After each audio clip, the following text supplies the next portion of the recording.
Hello students, आइए देखते हैं चैप्टर 15 की पहली हेडिंग जैव विविधता के बारे में। तो इसे ध्यान से समझें आप। जैव विविधता होता क्या है?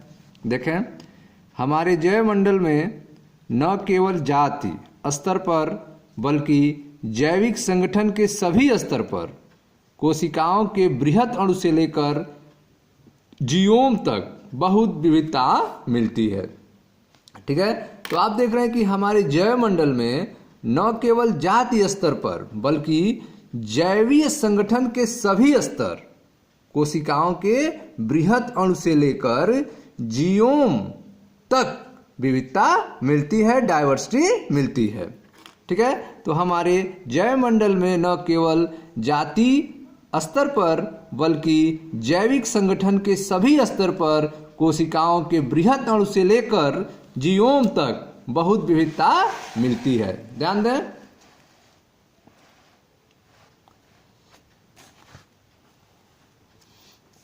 बहुत विविधता मिलती है। जैव विविधता शब्द सामाजिक जैव वैज्ञानिक एडवर्ड विल्सन द्वारा जैविक संगठन के प्रत्येक स्तर पर उपस्थित विविधता को दर्शाने के लिए प्रचलित किया गया है। ठीक है, तो आप देख रहे हैं कि जो बायोडाइवर्सिटी अर्थात जैव विविधता शब्द है उसका यूज जो है सामाजिक जीव वैज्ञानिक एडवर्ड विल्सन के द्वारा किया गया था। ठीक है, जैव विविधता शब्द सामाजिक जीव वैज्ञानिक एडवर्ड विल्सन द्वारा जैविक संगठन के प्रत्येक स्तर पर उपस्थित विविधता को दर्शाने के लिए प्रचलित किया गया था। ठीक है, इसमें से अति महत्वपूर्ण निम्न है। पहला है आपका आनुवांशिक विविधता, जाति विविधता और पारिस्थितिक विविधता। ठीक है, तो आइए एक एक देखते हैं। पहला है आपका आनुवांशिक विविधता।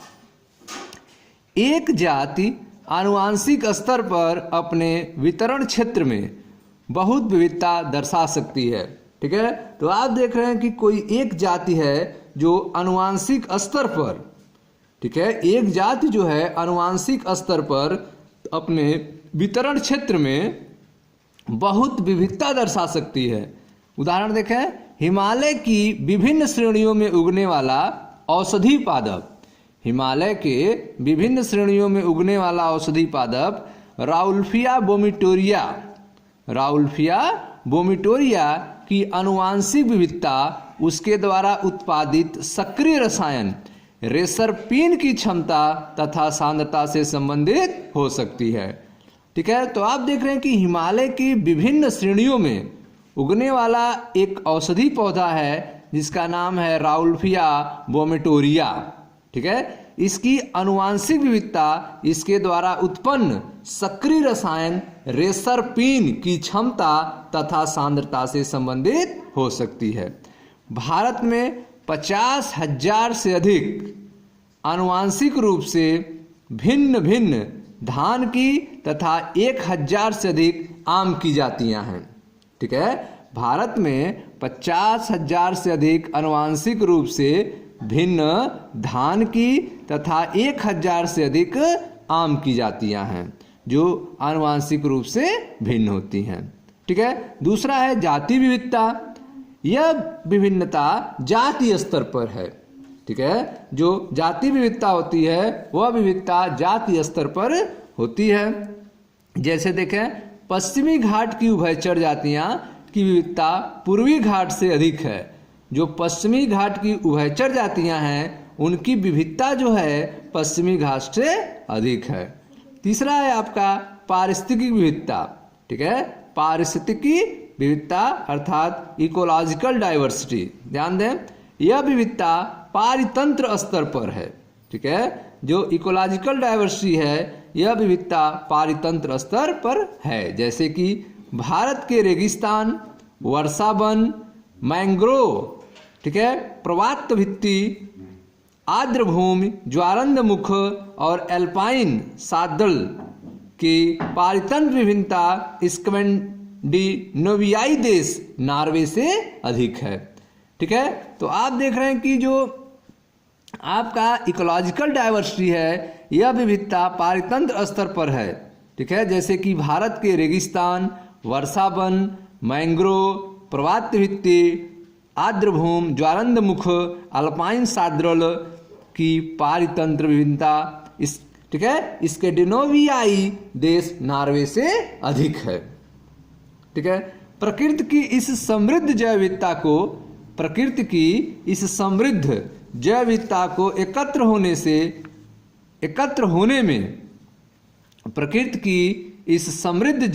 को एकत्र होने में विकास के लाखों वर्ष लगे हैं। ठीक है, तो प्रकृति में यह जो जैव विविधता है इसको विकसित होने में लाखों वर्ष लगे हैं, लेकिन जातीय क्षति यदि इसी दर से जारी रही तब हम इस संपदा को 2 शताब्दी से भी कम समय में खो सकते हैं। ठीक है, तो आप देख रहे हैं कि प्रकृति में इस समृद्ध जैव विविधता को एकत्र होने में विकास के लाखों वर्ष लगे हैं, लेकिन यदि जाति क्षति ठीक है यदि इसी दर से जारी रही तो यह संपदा केवल 2 शताब्दी में से कम समय में ही खो सकते हैं, समाप्त हो सकती है। आजकल संसार के अधिकतर लोगों के लिए इस ग्रह पर हमारे जीवन तथा रखरखाव के लिए जैव विविधता व इसका संरक्षण एक अति आवश्यक और महत्वपूर्ण अंतर्राष्ट्रीय पर्यावरणीय मुद्दा बना हुआ है। ठीक है, तो आज देख रहे हैं कि आजकल संसार के अधिकतर लोगों के लिए इस ग्रह पर हमारे जीवन और रखरखाव के लिए जैव विविधता व इसके संरक्षण एक अति आवश्यक और महत्वपूर्ण अंतर्राष्ट्रीय पर्यावरण मुद्दा बना हुआ है। ठीक है, तो आप जो है पहली हेडिंग पढ़ रहे हैं जैव विविधता के बारे में। इसमें आपको बताया गया कि जैव मंडल में ठीक है हमारे जैव मंडल में न केवल जातीय स्तर पर बल्कि जैविक संगठन के सभी स्तर पर कोशिकाओं के बृहत अणु से लेकर जीवों तक बहुत विविधता मिलती है। ठीक है, जैव विविधता शब्द जो है सामाजिक जीव वैज्ञानिक एडवर्ड विल्सन के द्वारा जैविक संगठन के प्रत्येक स्तर पर उपस्थित विविधता को दर्शाने के लिए प्रचलित किया गया है। ठीक है, इसमें से अति महत्वपूर्ण जो है जैव विविधता वह है आपकी आनुवांशिक विविधता, जाति विविधता और पारिस्थितिकी विविधता। ठीक है, आनुवांशिक विविधता में आपको बताया गया कि एक जाति जो है आनुवांशिक स्तर पर अपने वितरण क्षेत्र में बहुत विविधता दर्शा सकती है, जैसे कि हिमालय के विभिन्न श्रेणियों पर उगने वाला औषधि पादप राउल्फिया वोमिटोरिया की आनुवांशिक विविधता उसके द्वारा उत्पन्न सक्रिय रसायन रेसरपिन की क्षमता तथा सांद्रता से संबंधित हो सकती है। भारत में 50,000 से अधिक आनुवांशिक रूप से भिन्न धान की तथा 1,000 से अधिक आम की जातियां पाई जाती हैं। ठीक है, दूसरा आपने देखा जाति विविधता के बारे में। यह विभिन्नता जातीय स्तर पर होती है, जैसे कि पश्चिमी घाट की उभयचर जातियों की विविधता पूर्वी घाट से अधिक होती है। ठीक है, तीसरा आपने देखा कि पारिस्थितिकी विविधता अर्थात इकोलॉजिकल विविधता। इकोलॉजिकल विविधता में आपको बताया गया कि यह विविधता जो है पारितंत्र स्तर पर है। ठीक है, इकोलॉजिकल विविधता पारितंत्र स्तर पर होती है, जैसे कि भारत के रेगिस्तान, वर्षा वन, मैंग्रोव, पर्वत भित्ति, आर्द्रभूमि, ज्वारंदमुख तथा एल्पाइन साद्रल की पारितंत्र विभिन्नता। ठीक है, इसका डिनोवियाई देश नॉर्वे से अधिक है। प्रकृति की समृद्ध जैव विविधता को एकत्र होने में विकास के लाखों वर्ष लगे हैं, लेकिन जातीय क्षति यदि इसी दर से जारी रही तब हम इस संपदा को 2 शताब्दी से भी कम समय में खो सकते हैं। आजकल संसार की अधिकतर लोगों के लिए इस ग्रह पर हमारे जीवन और रखरखाव के लिए जैव विविधता व इसका संरक्षण एक अति आवश्यक और महत्वपूर्ण अंतर्राष्ट्रीय पर्यावरण मुद्दा बना हुआ है। ठीक है, तो आजकल जो है संसार के अधिकतर लोगों के लिए इस ग्रह पर हमारे जीवन और रखरखाव के लिए जैव विविधता और इसका संरक्षण जो है एक अत्यधिक महत्वपूर्ण अंतर्राष्ट्रीय पर्यावरणीय मुद्दा बना हुआ है। ठीक है, आइए देखते हैं अगली हेडिंग इसकी जो है आपकी पहला टॉपिक जैव विविधता का वह है पृथ्वी तथा भारत में कितनी जातियां हैं। पृथ्वी तथा भारत में कितनी स्पीसीज हैं, अर्थात जातियां हैं। ध्यान से देखें, अब तक खोजी गई तथा नामित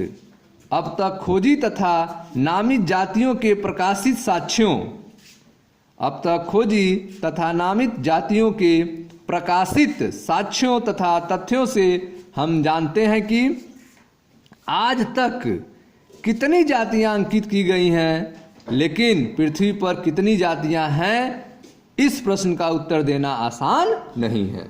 ठीक है, तो आप देख रहे हैं कि अब तक जो है जो खोजी गई हैं और जिनका नाम लिखा गया है, ऐसी जातियों को प्रकाशित साक्ष्यों और तथ्यों से हम जानते हैं आज तक कितनी जातियां अंकित की गई हैं, लेकिन पृथ्वी पर कितनी जातियां हैं, इस प्रश्न का उत्तर देना आसान नहीं है। जिनका हम खोजे हैं, नामित किए हैं, प्रकाशित किए गए हैं, उनके बारे में हमें पता है, लेकिन पृथ्वी पर कितनी जातियां हैं, इस प्रश्न का उत्तर देना आसान नहीं है।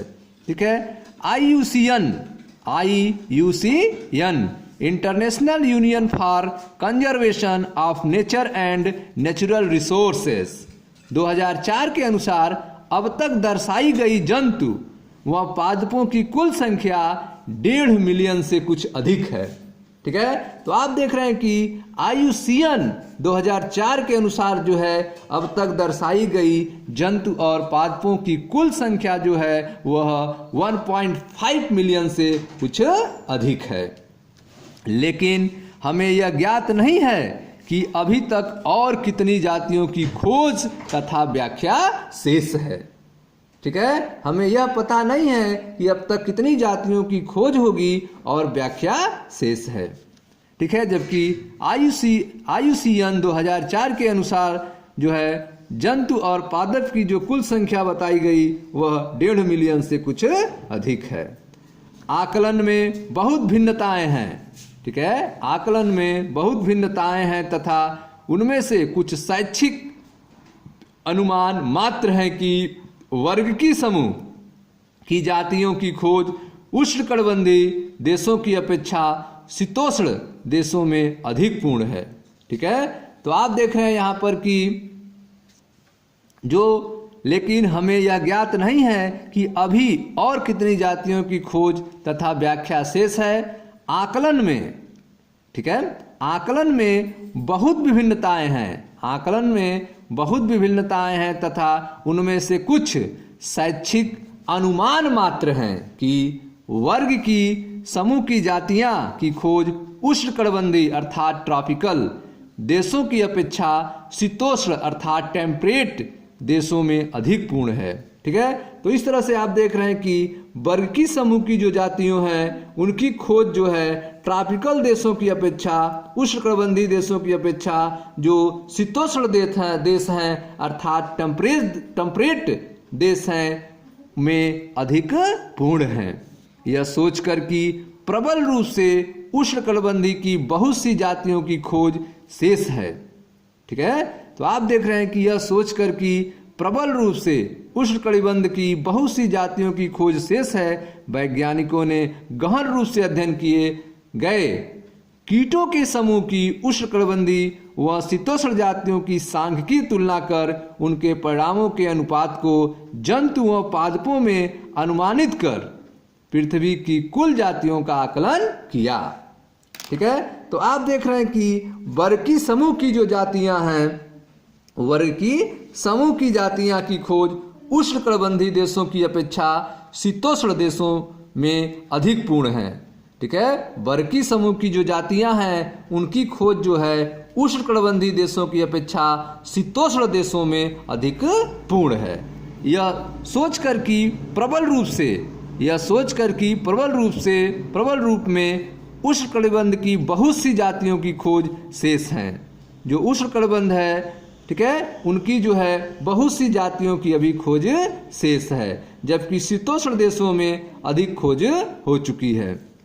ठीक है, वैज्ञानिकों ने गहन रूप से अध्ययन किए गए कीटों वैज्ञानिकों ने गहन रूप से अध्ययन किए गए कीटों के समूह की उष्णकटिबंधीय व शीतोष्ण जातियों की सांख्यिकी तुलना करके उनके परिणामों के अनुपात को जंतु और पादपों में अनुमानित करके पृथ्वी की कुल जातियों का आकलन किया है। कुछ चरम आकलन की परास 20 से 25 मिलियन है।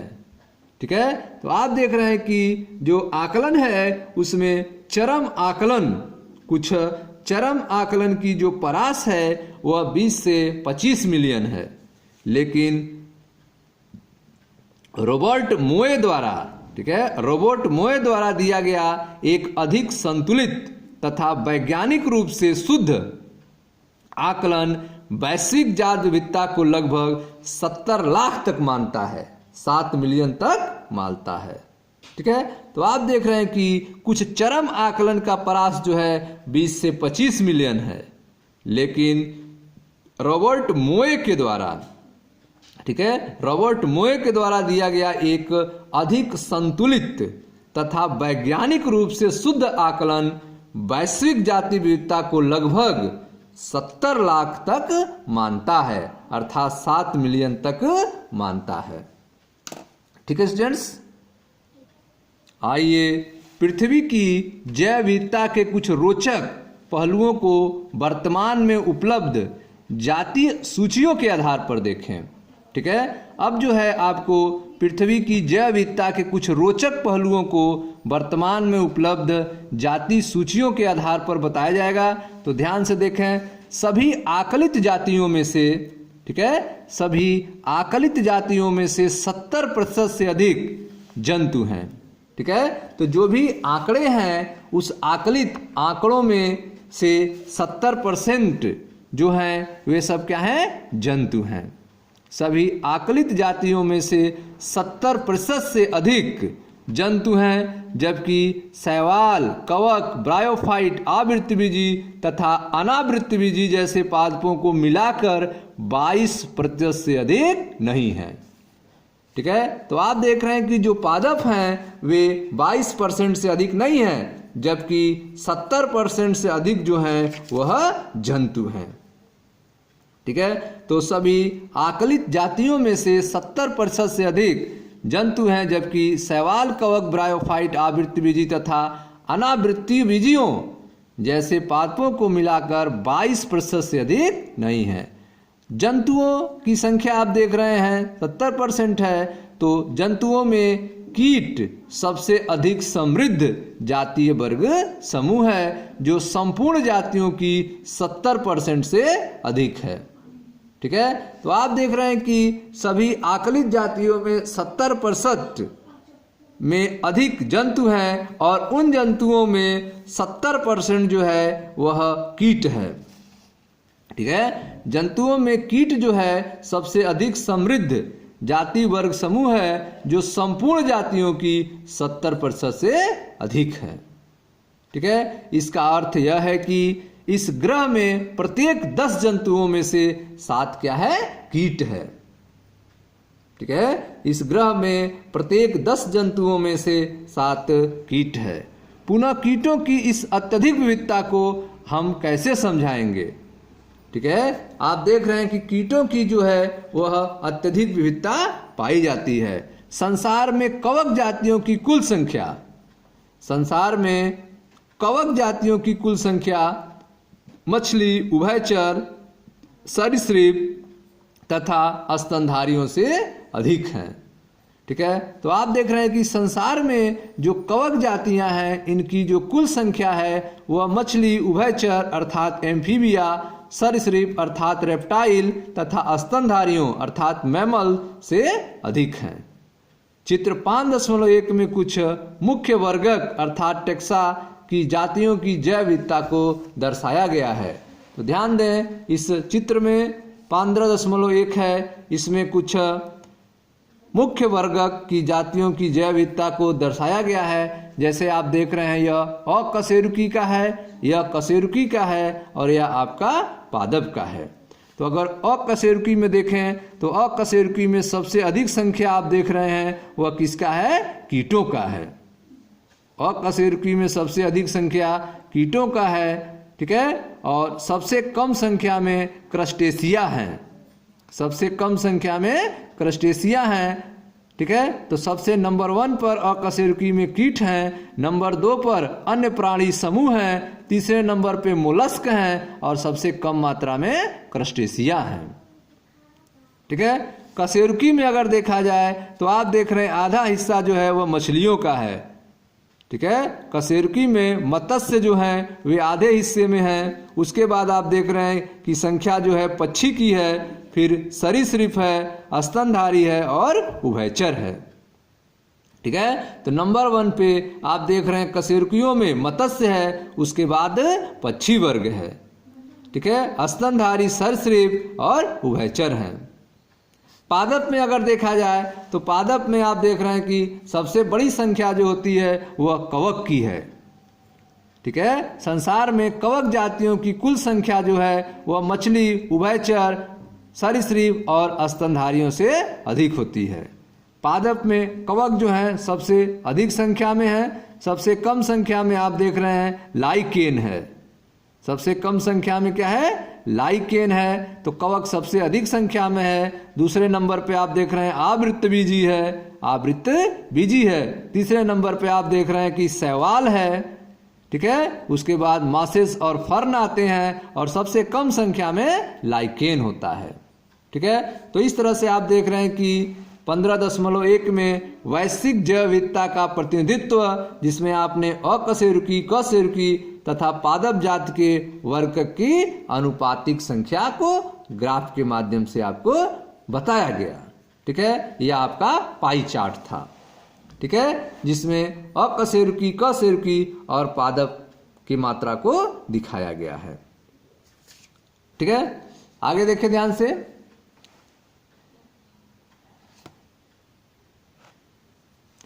यह बात ध्यान में होनी चाहिए, यह बात ध्यान में होनी चाहिए कि ये आकलन प्रोकैरियोट की संख्या नहीं बताते हैं। ठीक है, तो जो भी आकलन आपको दिखाया गया, यह आंकड़े जो हैं वह प्रोकैरियोटिक की संख्या नहीं बताते हैं। जीव वैज्ञानिकों को यह पक्का विश्वास नहीं है कि प्रोकैरियोटिक जातियों की संख्या कितनी हो सकती है। ठीक है, तो इन आंकड़ों में जो है आपको प्रोकैरियोट की संख्या नहीं बताया गया है, क्योंकि जीव वैज्ञानिक को यह पक्का विश्वास नहीं है कि प्रोकैरियोटिक जातियों की संख्या कितनी हो सकती है। समस्या यह है कि पारंपरिक वर्गीकरण के तरीके, ठीक है, पारंपरिक वर्गीकरण के तरीके सूक्ष्म जीवों को पहचानने के लिए उचित नहीं है। ठीक है, जो पारंपरिक वर्गीकरण का तरीका है वह सूक्ष्म जीवों को पहचानने के लिए उचित नहीं है। ठीक है, तो यह बात ध्यान में होनी चाहिए कि ये आकलन प्रोकैरियोट की संख्या नहीं बताते। जीव वैज्ञानिकों को यह पक्का विश्वास नहीं है कि प्रोकैरियोट जातियों की संख्या कितनी हो सकती है। समस्या यह है कि पारंपरिक वर्गीकरण के तरीके जो हैं वे सूक्ष्म जीवों को पहचानने के लिए उचित नहीं है। देखें ध्यान से, सूक्ष्म जीवों को पहचानने के लिए उचित नहीं है तथा बहुत सी जातियां प्रयोगशाला में संवर्धन योग्य नहीं है। ठीक है, तो समस्या आपने देखा कि पारंपरिक वर्गीकरण के तरीके सूक्ष्म जीवों को पहचानने के लिए उचित नहीं है तथा बहुत सी जातियां जो हैं उनको प्रयोगशाला में संवर्धन योग्य नहीं होती हैं। यदि इन जातियों को समझाने के लिए जैव रासायनिक, ठीक है, यदि इन जातियों को समझाने के लिए जैव रासायनिक अथवा आणविक तरीके अपनाते हैं तब इनकी विविधता लाखों में पहुंच सकती है। ठीक है, तो आप देख रहे हैं कि अगर इन जातियों को, ठीक है, इन जातियों को समझाने के लिए जैव रासायनिक अथवा आणविक तरीकों को अगर अपनाते हैं तब इनकी विविधता जो है लाखों में पहुंच सकती है। यद्यपि भारत का भूमि क्षेत्र विश्व का केवल 2.4% है। भारत का जो भूमि क्षेत्र है वह विश्व का केवल 2.4% है, लेकिन इसकी वैश्विक जाति विविधता जो है 8.1% है। तो भारत की जो वैश्विक जाति विविधता है वह 8.1% है, जबकि भारत का भूमि क्षेत्र विश्व का केवल मात्र 2.4% है। यही कारण है कि संसार के 12 महाविविध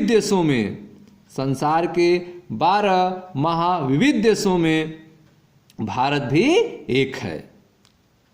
भारत में लगभग 45,000 पादप जातियां, ठीक है, भारत में लगभग 45,000।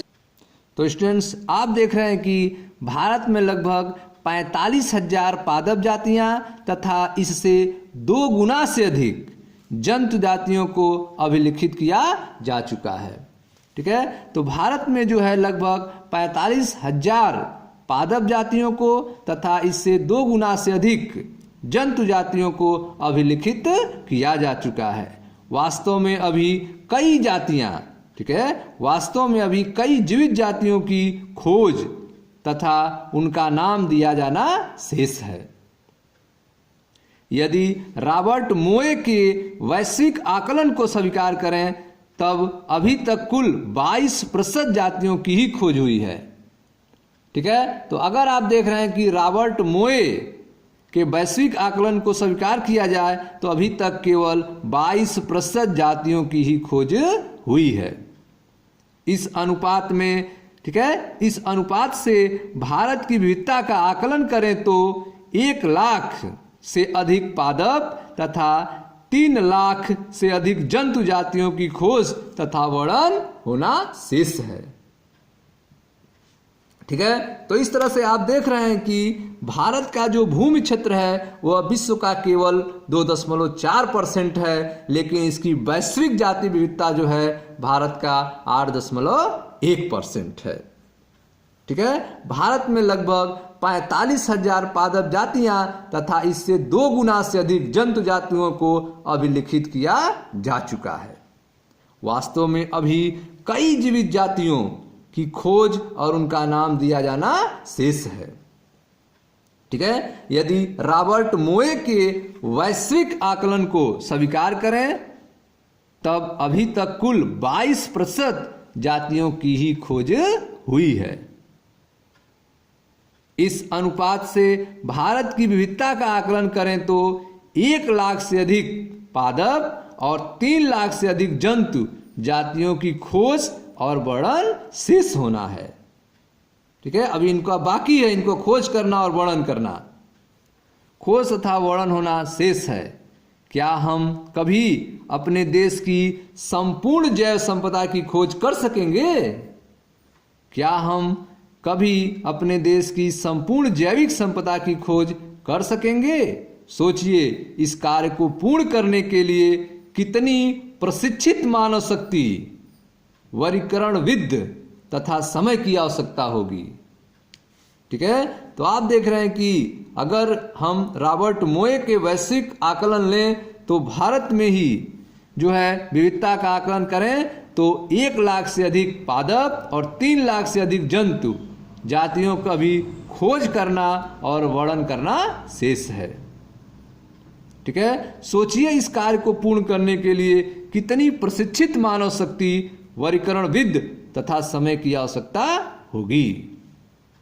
यह स्थिति और भी अधिक भयावह हो सकती है। ठीक है, यह स्थिति और भी अधिक भयावह हो सकती है जब हम महसूस करते हैं कि बहुत सी जातियां खोज करने से पहले ही विलुप्त हो रही हैं।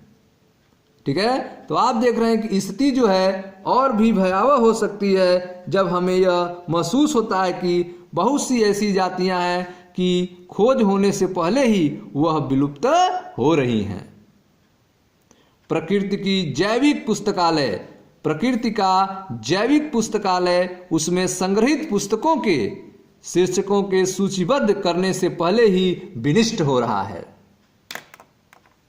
ठीक है, तो इस तरह से आपने देखा कि प्रकृति का जो जैविक पुस्तकालय है उसमें संग्रहित पुस्तकों के शीर्षकों के, ठीक है, उसमें संग्रहित पुस्तकों के शीर्षकों के सूचीबद्ध करने से पहले ही वह विनष्ट हो रहा है। ठीक है स्टूडेंट्स, तो यह था आपकी पहली हेडिंग जैव विविधता की। अब इसका जो दूसरा पार्ट है वह है आपका जैव विविधता के प्रतिरूप के बारे में। जैव विविधता का क्या पैटर्न होता है इसके बारे में हम नेक्स्ट वीडियो में चर्चा करेंगे। मैं मनीष गुप्ता अपने चैनल में आपका स्वागत करता हूं। वीडियो को लाइक करें, शेयर करें, चैनल को सब्सक्राइब करें। धन्यवाद।